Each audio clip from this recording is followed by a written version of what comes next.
সিরিয়ার পরিস্থিতি নিয়ে আলোচনা করতে গতকাল বাগদাদে বৈঠকে বসেছে সিরিয়া, ইরাক ও ইরানের কর্মকর্তারা। ইরাকের পররাষ্ট্রমন্ত্রী ফুয়াদ হুসাইন মধ্যপ্রাচ্যের বিভিন্ন বিষয় নিয়ে আলোচনা করতে সিরিয়া ও ইরানের পররাষ্ট্রমন্ত্রীদের সঙ্গে এই বৈঠকের আয়োজন করেন।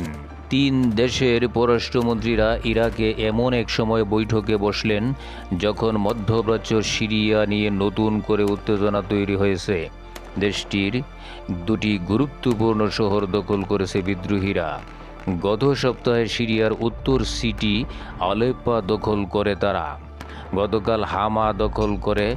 এর ফলে ইরান সমর্থিত সিরিয়ার প্রেসিডেন্ট বাশার আল আসাদ সরকারের টিকে থাকা মুশকিল হয়ে দাঁড়িয়েছে। দেশটির বিদ্রোহী গোষ্ঠী হায়াত তাহরির আল শাম এর প্রধান আবু মোহাম্মদ আল জোলানি মার্কিন সংবাদ মাধ্যম সিএনএনকে দেওয়া একান্ত সাক্ষাৎকারে তিনি বলেন, আমাদের বিপ্লবের মূল লক্ষ্য সরকারের পতন ঘটানো। সেই লক্ষ্যে আমরা সব ধরনের উপায় অবলম্বন করব। তিনি আরও বলেন, সিরিয়ার শাসক আসাদ পরিবার 53 বছর ধরে ক্ষমতায় রয়েছে। তাদের শাসনে হাজার হাজার মানুষ নিহত, কারাবন্দী অবস্থাচ্যুত হয়েছে।